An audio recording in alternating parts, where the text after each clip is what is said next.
Fecha os teus olhos. Deus, Tu sabes o desejo e o anseio de cada coração. Tu conheces não só a nossa semana, mas o Senhor conhece a nossa vida.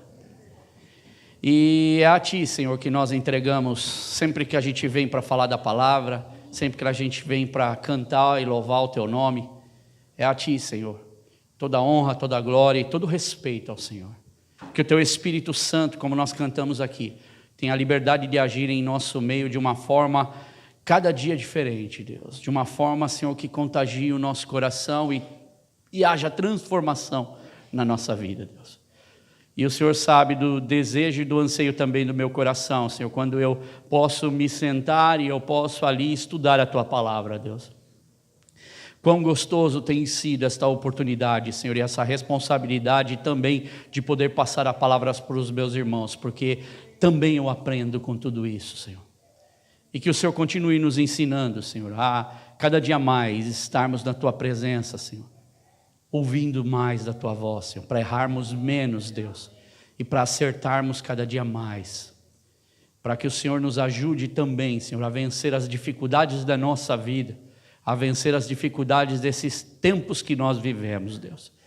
Cuida, Senhor, de cada um, em especial, Senhor, Tu conheces o desejo de cada coração, Deus. E nessa hora eu te peço que o Teu Espírito Santo venha estar trabalhando em cada um, no nome de Jesus. Amém. Você pode se sentar. Amém? Bem, nós temos refletido nas últimas semanas sobre esse novo ano que se inicia. Estamos no comecinho do ano. Que dia é hoje? Dia 20, é isso? Dia 20, então, já caminhamos aí para 2/3 do mês, do primeiro mês do ano. E o intuito dessas palavras são de fazer-nos olhar para a frente e visualizar aquilo que Deus tem para nós, para este ano que se segue, porque nossos dias são como uma caixinha de surpresa, verdade ou não? Ninguém tem o domínio, ninguém sabe o que pode acontecer, e coisas nesse ano boas e muitas coisas também que não são do nosso agrado, e coisas ruins também, porque nem sempre o que não é do nosso agrado é ruim, mas existem as coisas ruins também, que a gente não esperava para que isso viesse na nossa vida. E nós vemos que, se seguirmos a história da Bíblia, seguirmos a história da palavra de Deus, nós vamos ver, por exemplo, o próprio povo judeu. O povo judeu, ele era um povo religioso, mas não só pelo fato dele ser religioso, mas ele também acabou sendo um povo duro de coração, e eles, tentando fazer a vontade de Deus, faziam a vontade de Deus muitas vezes de uma forma errada, e acabavam atraindo sobre si maldição, acabavam atraindo sobre si muitas coisas erradas. E na nossa vida cristã, nós também temos muitos desafios e temos à nossa frente muitas decisões para tomar, entre elas decisões que a gente precisa ponderar entre o certo e o errado. E é isso que nós precisamos sempre colocar no nosso coração. E hoje eu queria começar diferente, fazendo para você, não é uma pergunta, e eu gostaria que você pensasse bem nessa pergunta. Se você soubesse de antemão, ok? Que esse ano iria ser o melhor ano da sua vida. O melhor ano que você já viveu até hoje. Você ficou sabendo que é como ganhou na loteria. A pessoa que ganha na loteria já logo começa o quê? Ele ganhou na loteria e nem espera pôr a mão no dinheiro. Ele já vai contar para todo mundo, já vai fazer um monte de coisa. Então, se você soubesse de antemão que esse ano ia ser o melhor ano da sua vida, o que você faria? Quais seriam as suas atitudes? Tudo que você imaginou, tudo que você tem pedido, todos os seus sonhos, todos os seus projetos vão acontecer. E aí você fala assim, uau.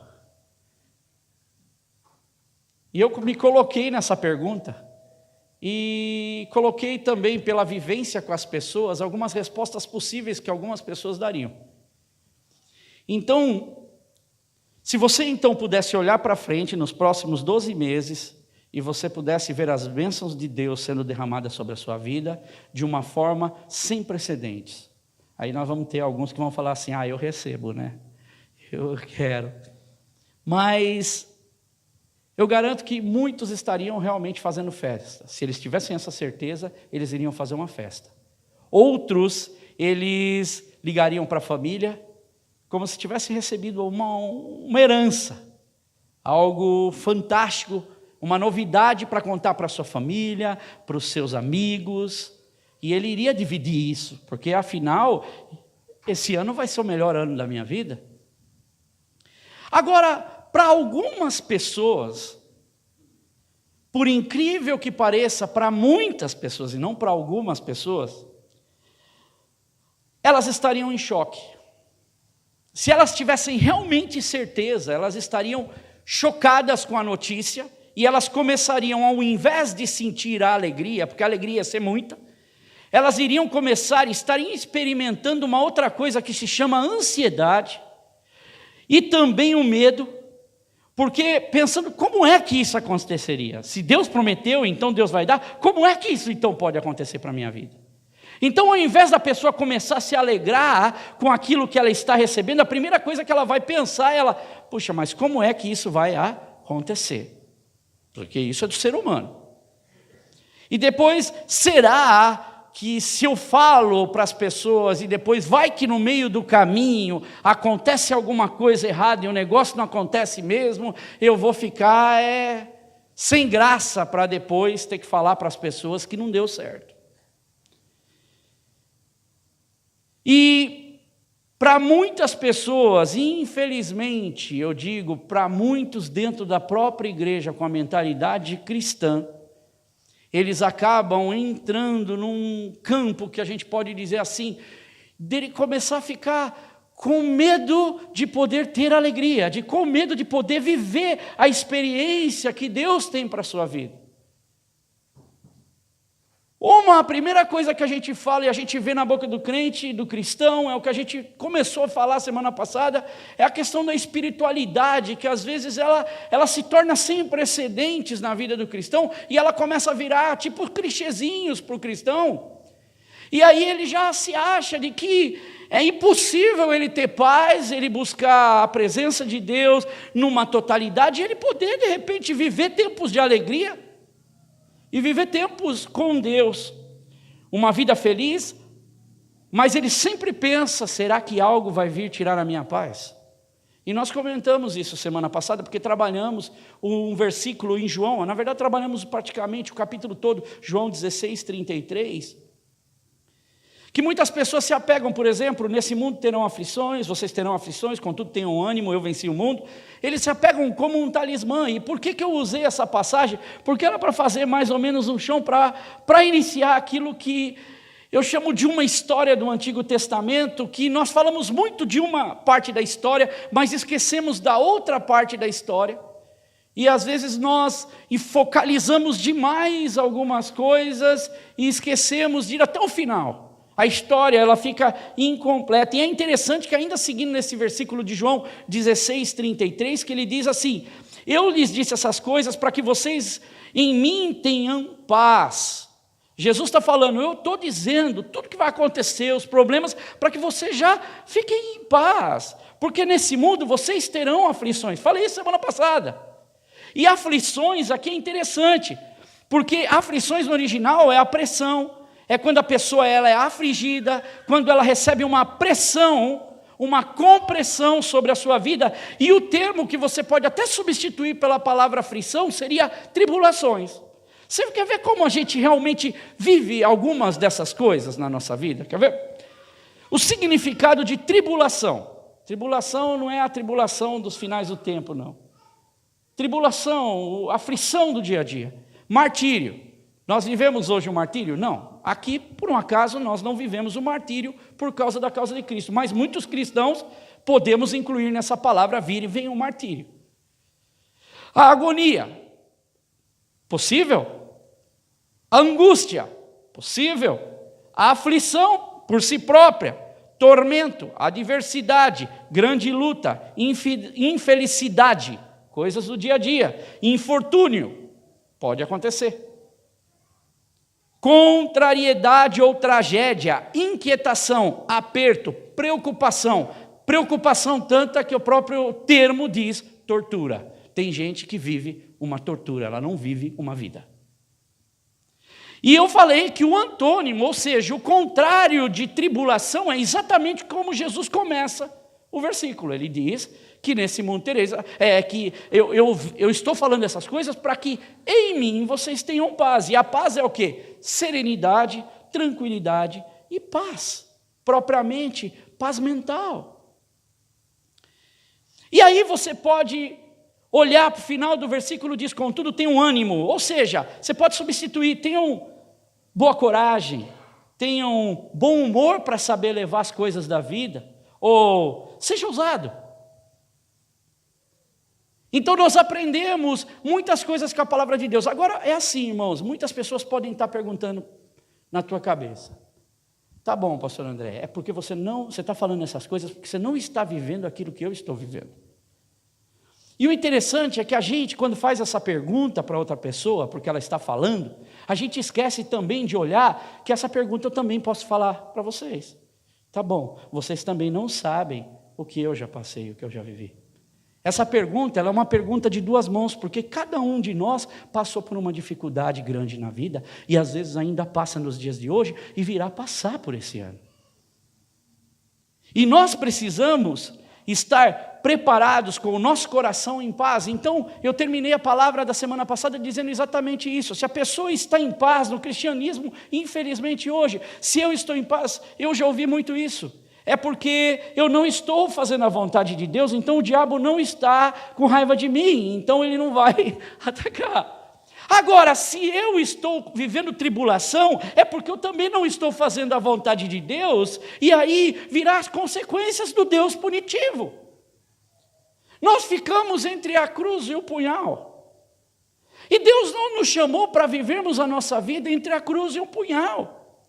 Por isso, que foi como eu terminei a palavra, nós muitas vezes, confesso que vivemos uma vida como se perdêssemos a liberdade de Cristo que Ele nos dá e perdêssemos a oportunidade de sermos felizes, curtir as nossas famílias, curtir os trabalhos que Deus vai abrindo portas. Talvez hoje você não está onde você quer, mas Deus vai abrindo portas até que você chegue ao lugar que Deus tem para a sua vida. Quando eu era pequeno, quando eu era pequenininho, eu me lembro de algumas coisas, eu sempre vou buscar na minha memória. Quando eu era pequenininho, quando eu era um garotinho, eu estava fazendo ali, acho que nem na escola ainda, e eu lembro que na minha casa, a gente, até antes o Marcos nasceu, eu já estava com 10 anos. Então, nós tínhamos os beliches ali que a gente dormia. E eu tinha muito medo à noite. Eu tinha medo.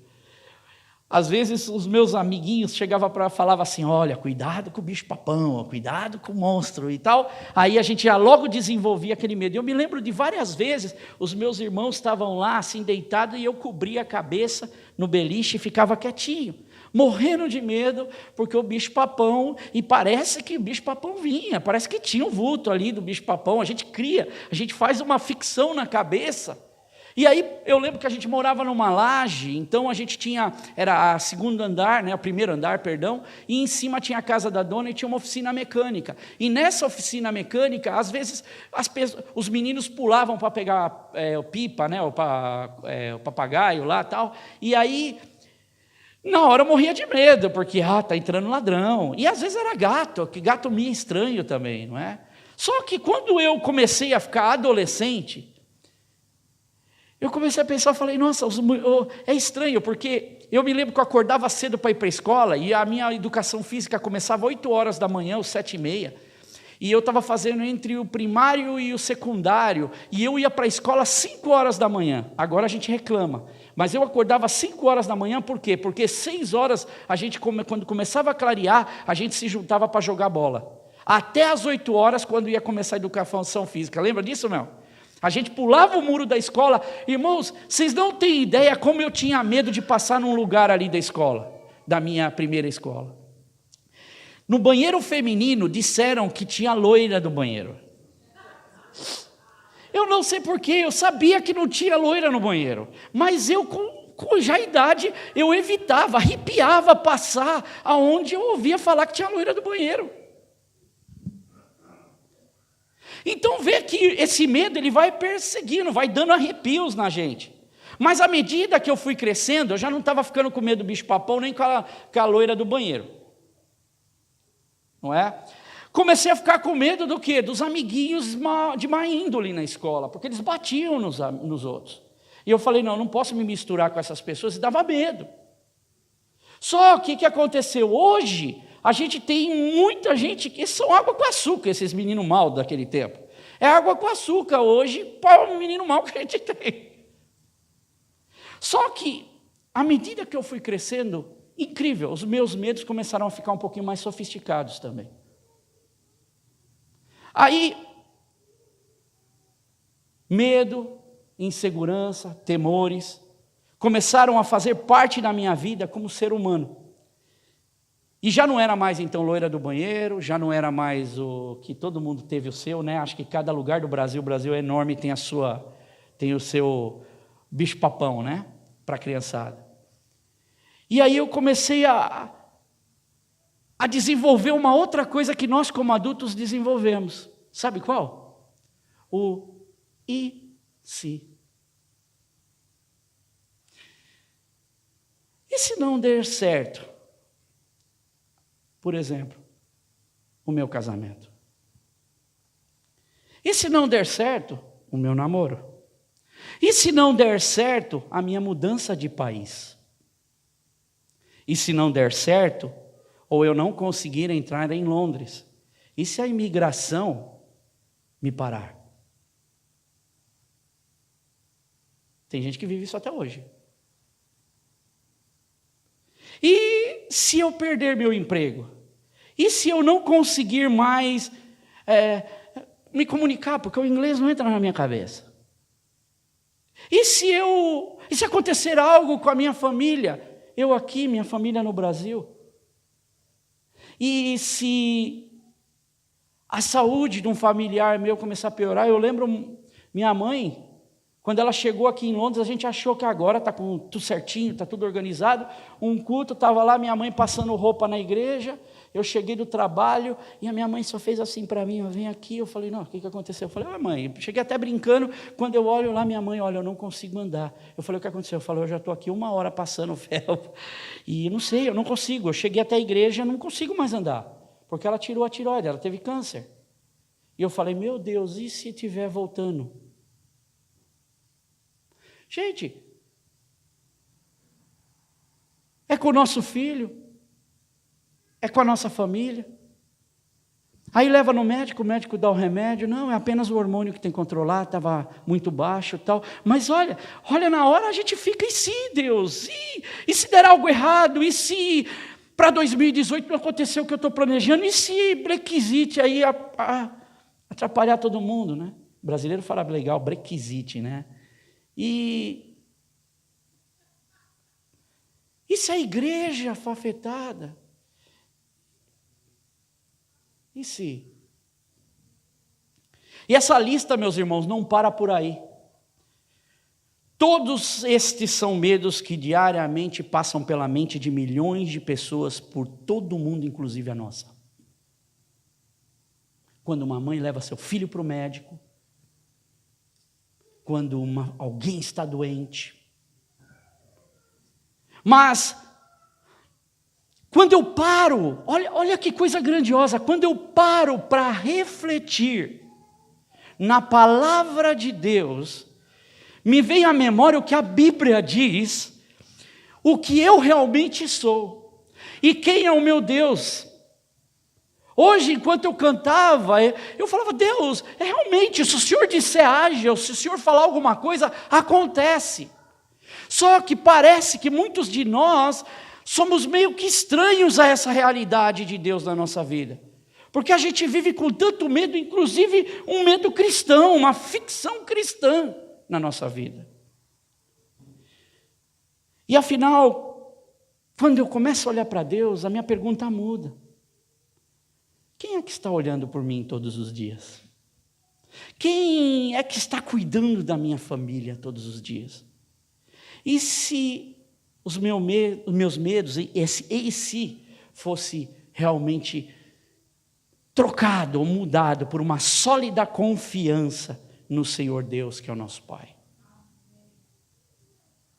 Quando eu leio a Bíblia, quando eu vejo a história dentro da palavra de Deus, por que a gente estuda, meus irmãos? É para a gente aprender nas experiências de milhões de cristãos, bilhões de pessoas que passaram pela história bíblica.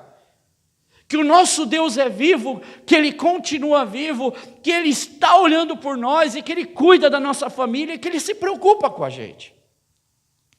E houve um tempo em que na história de Israel, quando isso aconteceu, muitas vezes, onde a sensação de expectativa e de medo estava presente, e onde um tempo onde 3 milhões, aproximadamente 2 milhões a 3 milhões de pessoas experimentaram esse e se.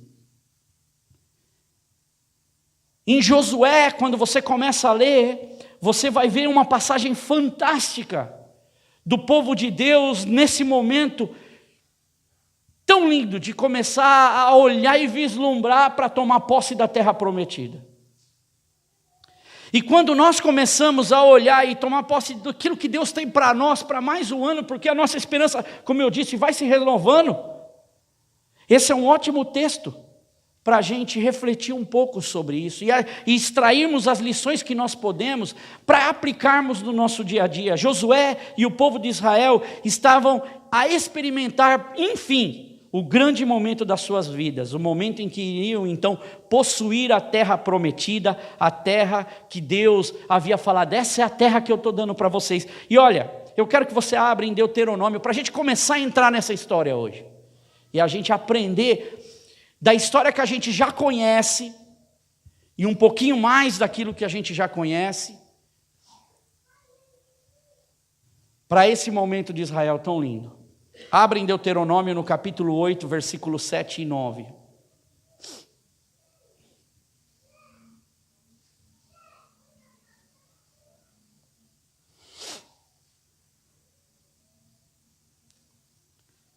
Vou ler com vocês, amém? Versículos 7 e 9 do capítulo 8 de Deuteronômio.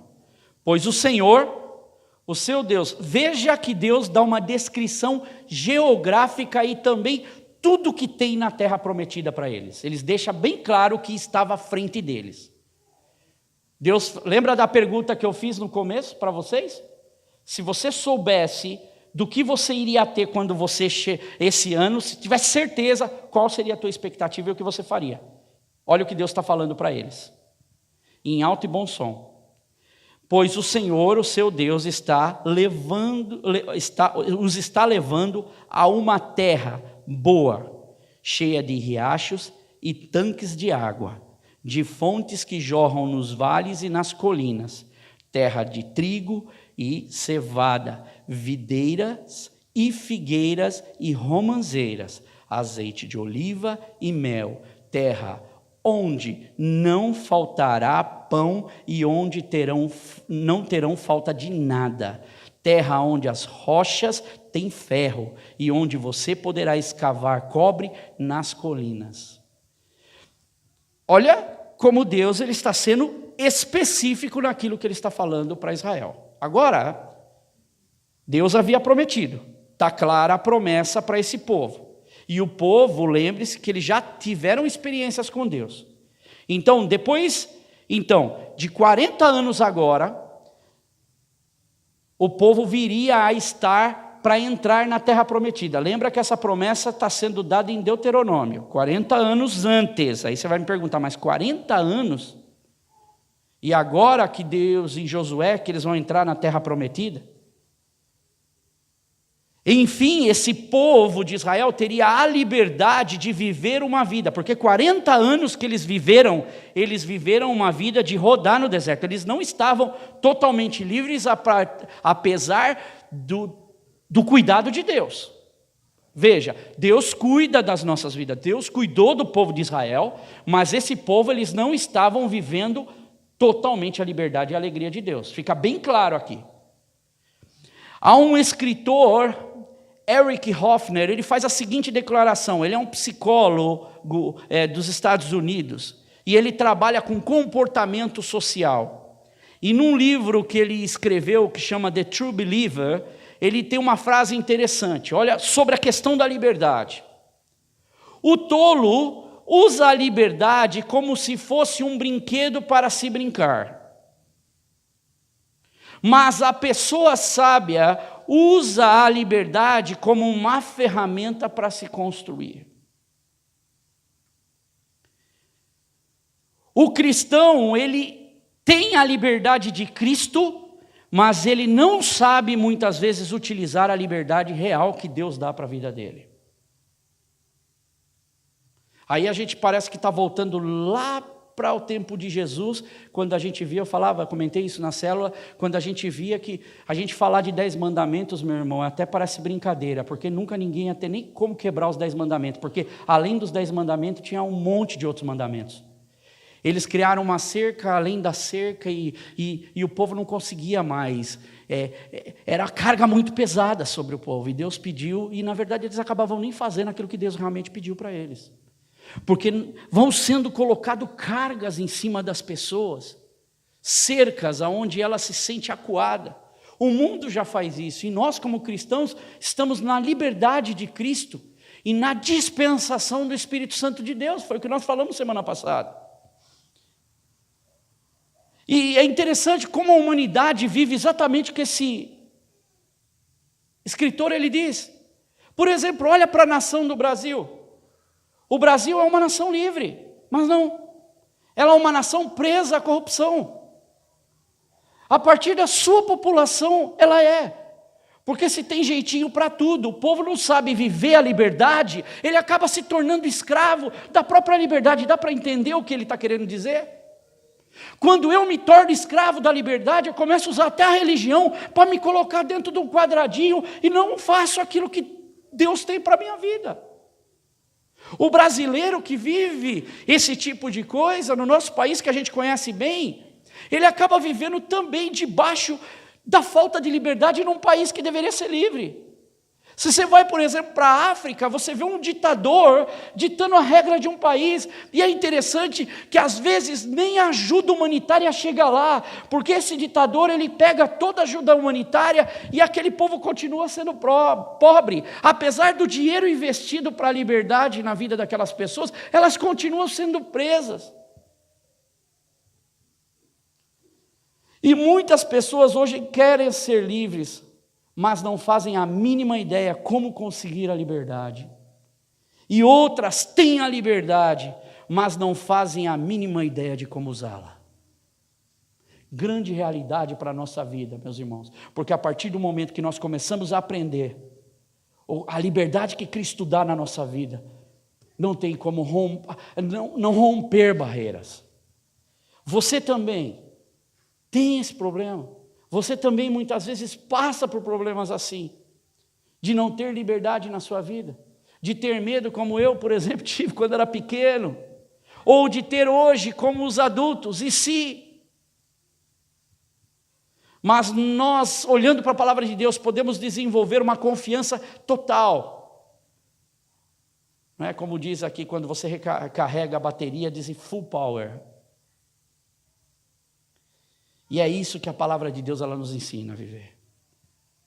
E se você prestar atenção um pouquinho nessa lição do Êxodo, você vai notar que constantemente o povo de Israel cometia um erro grave. Eles deixavam vazar a confiança e a liberdade que eles tinham em Deus. Tendo Deus, de alguma forma, a liberdade, aquela liberdade de confiar em Deus, era substituída pela prisão do medo. E a história do povo de Israel desde o Egito, onde a Bíblia nos mostra grandes lições contra esse medo e essa insegurança. E Deus nos ensina. E se a gente pegar, a gente vai encontrar a resposta de como nós podemos confiar totalmente em Deus. E nós sabemos, se você agora continua abrindo, abre em Números para mim, no capítulo 13. Então, já vimos Deuteronômio, Deus dá o que para eles? Uma descrição completa do que eles iriam receber. Essa é a promessa, é isso que eu estou dando para vocês. Ficou bem entendido, que Deus falou para eles. Estou dando tudo para vocês. Eu dou até pedra que tem ferro, vocês vão poder moldar, fazer aquilo que vocês precisam. Estou dando minério, estou dando tudo que vocês precisam.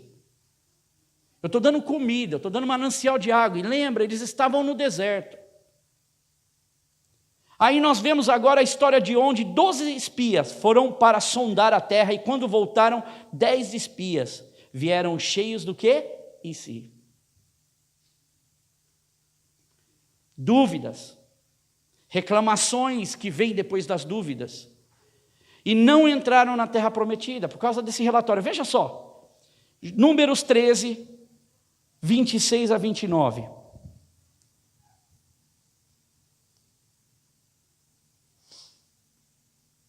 E caminharam e vieram a Moisés e a Arão e a toda a congregação dos filhos de Israel no deserto de Parã, em Cádiz, e disseram-lhes estas notícias a eles e toda a congregação, e mostraram-lhe o fruto da terra. Veja, eles mostram aquilo que eles foram lá colher, eles mostram o fruto da terra. Disso ninguém tinha dúvida. E contaram-lhe e disseram: fomos à terra, isso os espias, aqui nos enviastes. Verdadeiramente mana leite e mel. E este é o seu fruto. E eles apresentam fruto. O povo, porém, que habita nessa terra é poderoso. Veja só, cidades são fortificadas e muito grandes. E também ali vimos os filhos de Enaque, os amalequitas que habitam na terra sul, os heteus, os jebuseus, os amorreus que habitam na montanha e os cananeus que habitam junto ao mar, na margem do Jordão. Ou seja, tem gigante aqui, tem gigante acolá, tem gigante lá em cima, tem gigante lá do lado, tem perto do rio, tem... E mesmo com as vantagens da terra, e tudo ser conforme Deus havia prometido que eles iriam ter, que a terra era fértil, e mesmo com o esforço de Josué, e no caso aqui de Caleb que a gente vai ver, esse si continuou se alastrando pela nação de Israel de uma tal forma. Olha o que Caleb diz no capítulo 13 de Números 30. Então Caleb fez calar o povo perante Moisés, porque está uma reclamação. E disse o seguinte: certamente subiremos, olha o ânimo dele, e a possuiremos em herança. Ele já não fala nada das coisas ruins que tem. Deus já havia prometido, essa terra é nossa, nós vamos possuir essa terra. Porque seguramente prevaleceremos contra ela. E mesmo isso, esses 10 espias continuaram infamando a terra. O e se, a dúvida, o problema continuou persistindo na vida deles. Aí você segue Números 13, 31 a 33. Porém os homens que com ele subiram, ele quem? Com Caleb que está falando aqui. Subiram e disseram: não podemos subir contra aquele povo, porque ele é o quê? Forte demais para nós. E infamaram a terra que tinham espiado, dizendo aos filhos de Israel: a terra pela qual passamos a espiá-las, olha só, é terra que consome seus moradores. E todo o povo que vimos nela são homens de grande estatura. E também nós vimos os gigantes, os filhos de Anak, descendentes dos gigantes. Não é o filho do gigante, eles são descendentes. Vamos frisar aqui para vocês entenderem: é gigante. É um homem grande, eles estão quase dando a descrição. E assim também, olha só, e éramos aos nossos olhos como gafanhotos para eles. E assim também éramos como gafanhotos aos seus olhos.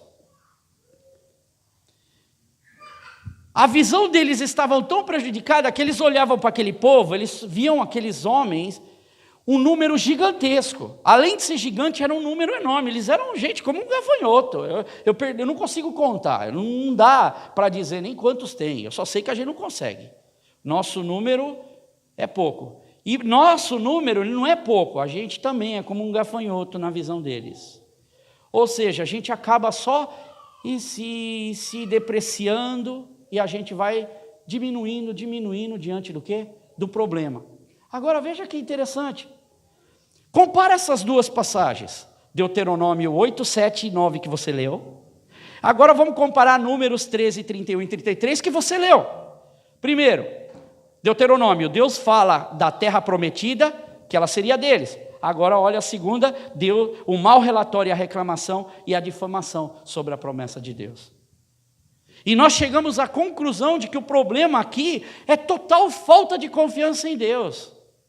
É total falta de relacionamento com o Senhor. E isso traz dos olhos de Deus ira. Porque Ele olha para aquele povo e Ele fala, olha o que eu estou fazendo. Olha quantas coisas que eu tenho feito. Olha, irmãos, para a vida dos homens de Deus. Olha para Davi, por exemplo. Davi, ele passou por muitas lutas. Nós estamos lendo os Salmos. Leia os Salmos.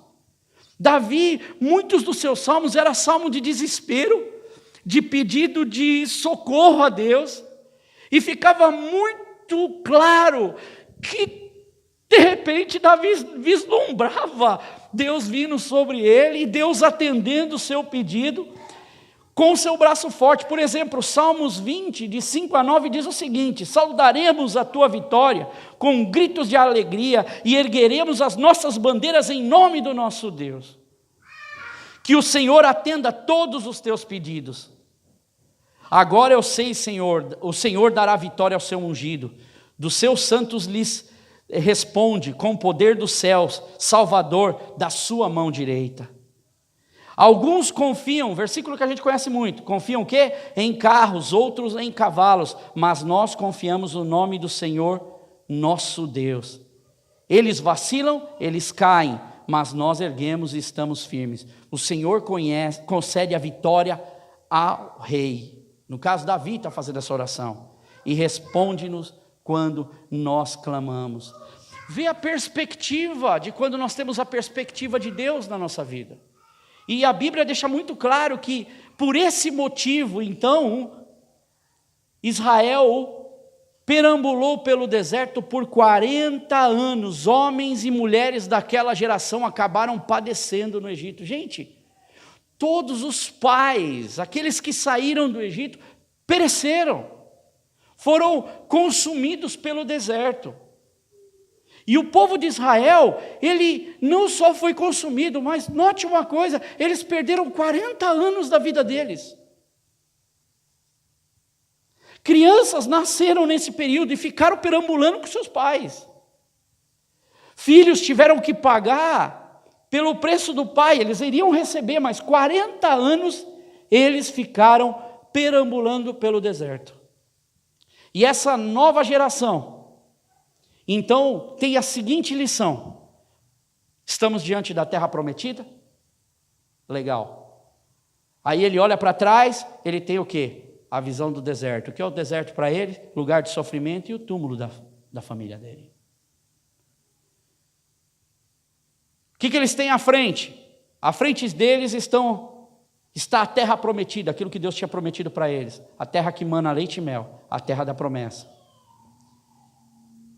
E no meio entre eles e a terra prometida tinha o quê? Tinha um rio. Que rio era aquele? O Rio Jordão.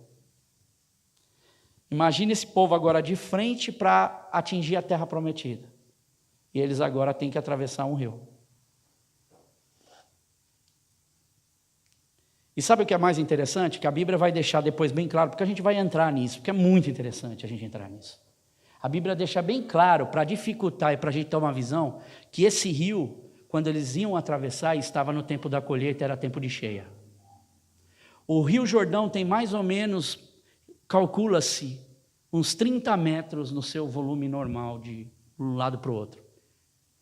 Quando dá a época de cheia, ele começa a vazar ele chega a ter mais de 1 quilômetro de rio.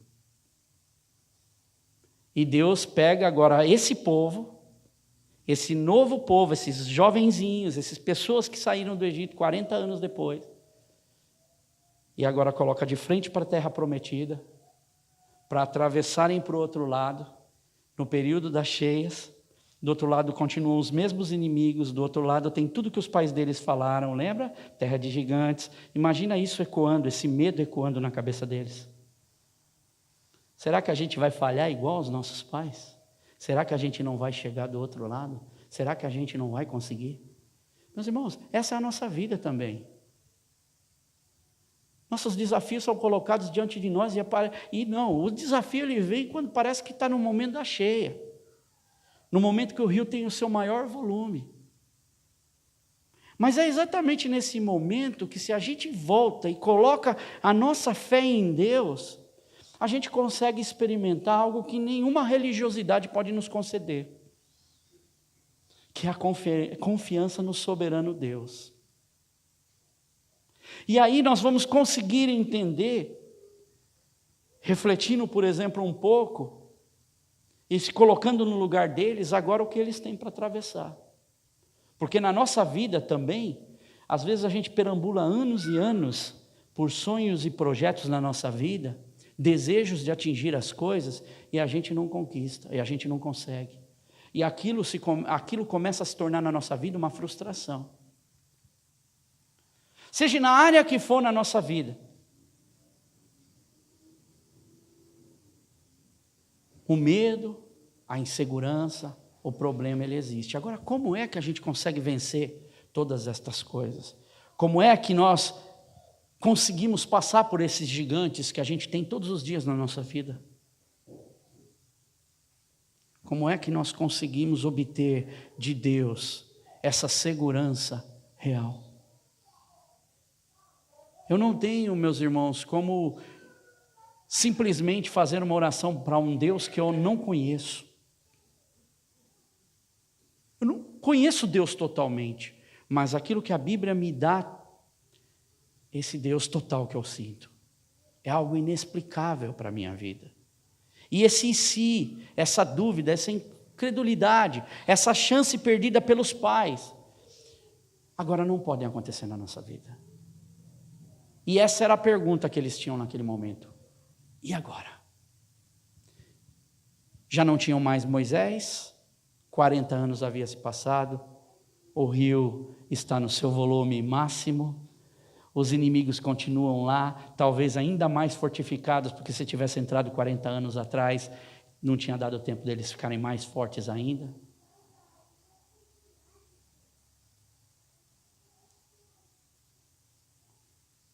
Parece que, se a gente começar a voltar e olhar, não parece que a nossa vida é muitas coisas? A gente também tem esses problemas. A gente também está diante dessas situações. E a gente tem que pedir para o Senhor. E essa é uma lição, eu ainda tenho muita coisa para falar. Na verdade, nós vamos entrar no texto do capítulo 3 agora.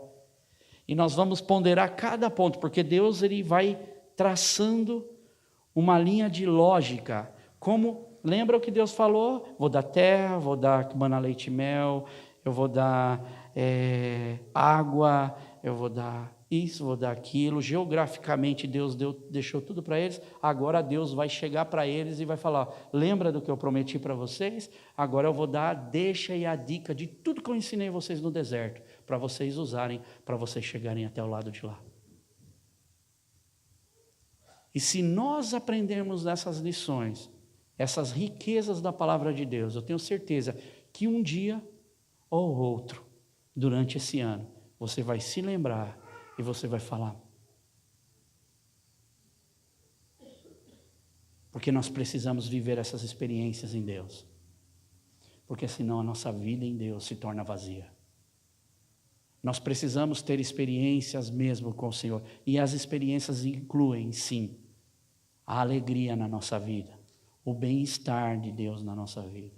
O plano de Deus. Eu falo bem-estar para um cristão, é bem-estar em conformidade com Deus. Porque Paulo ele tinha bem-estar vivendo a vida que ele vivia.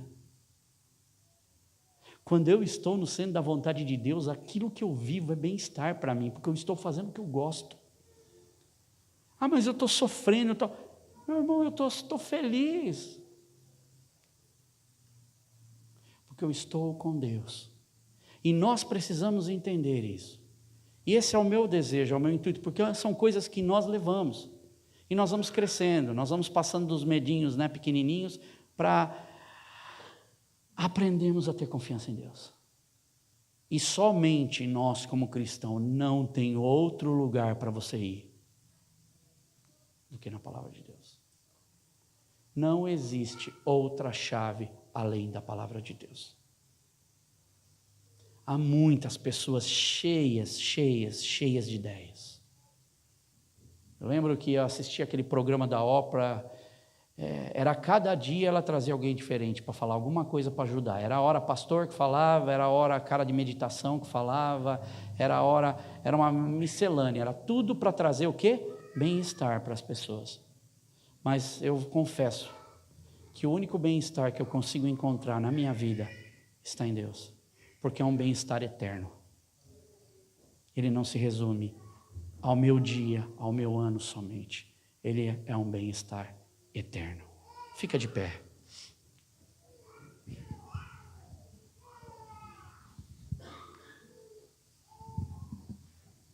Eu quero fazer essa oração junto com você. Meu irmão, confia em Deus. Não confia no seu braço forte, não. Confia em Deus. Nosso braço forte de vez em quando fica fraco. Aliás, muitas das vezes fica fraco. Deus não. Talvez você tenha entrado o ano e saído o ano e só cabeçada, só problema. Deus não quer isso para você. Deus quer algo diferente, Deus quer algo mais para a nossa vida.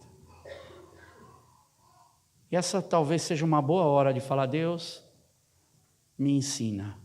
Uma palavra tão simples. Me ensina, Deus. Muitas vezes eu não quero aprender. Eu quero insistir naquilo que eu estou fazendo. Mas eu não quero parar para ouvir o que Deus tem para dizer. Então eu convido você, venha participar do próximo culto. É bem interessante mesmo, porque olhando com a perspectiva daqui, dá para trazer muita lição para a nossa vida. Para a gente crescer. E para a gente chegar no final desse ano, chegar no início do outro ano, e chegar ano após ano, nós olharmos para trás e nós falarmos: uau, quanta coisa Deus fez na minha vida. Passei por tudo isso, e geralmente a gente quando faz isso, a gente fala: não acredito. Mas eu não acredito que eu consegui passar por tudo isso, porque foi Deus. Nada que era nosso poder. Jesus, Tu conhece cada vida nesse lugar, Deus. Tu conhece cada desespero, cada problema. O Senhor conhece cada casamento melhor até do que os cônjuges conhecem, Deus. E o que eu quero te pedir, Senhor, nessa noite é que o Senhor venha poder estar trabalhando com o Teu Espírito Santo na vida de cada um, transformando, não só, Senhor, o casamento, mas o ânimo, Deus. Deus, nós precisamos ganhar, Senhor, força, Senhor, o ânimo que o Senhor diz, coragem, encarar com até bom humor a vida, Senhor, porque senão as coisas começam a ficar tão azedas e salgadas, Deus. Nós precisamos viver o sabor do que é ter essa comunhão, de estar na casa de Deus, poder ter uma experiência como cristãos diferente, Senhor. Porque nós não podemos entrar ano e sair ano, estarmos iguais, contentes de estar. Não, cada ano que eu entro, eu quero ter uma experiência nova com Deus. Eu quero viver porque eu sou cristão, eu sou seguidor de Jesus. E a Tua palavra liberta, Senhor. A Tua palavra nos ensina a romper em fé, a entrar em novos territórios, Deus.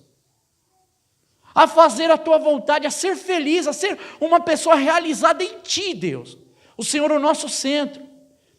Muitas decisões, muitos problemas, muitas preocupações nós temos e vamos ter durante esse ano, Deus. Mas o que eu te peço, Senhor, é que o Senhor trabalhe em nossa vida e seja cada dia mais, Deus, atuante em nós e que nós possamos cada vez mais nos render, Deus, a Ti. Porque nós cremos que o Senhor não é somente a cura quando nós precisamos, mas Tu és, como diz a canção, és a vida. Tu és a nossa vida, Deus. E é a Ti que eu peço, Senhor. Trabalhe em nosso ser, trabalhe em nosso coração, em nossa família, Senhor. E que nós possamos colocar diante de Ti, Senhor, a nossa confiança e o nosso coração. Abençoa cada vida, Deus. Tu conheces a mente e o coração. Por isso eu te peço, Deus. Toma conta, Senhor. Trabalha com aqueles que precisam ser trabalhados, Deus. Pai, desperta aqueles que dormem, Deus. Traz, Senhor, ânimos para os que estão desanimados, Deus. Traz, Senhor, clareza para aqueles que estão em dúvida. E traz direção para aqueles que não sabem nem para onde estão indo.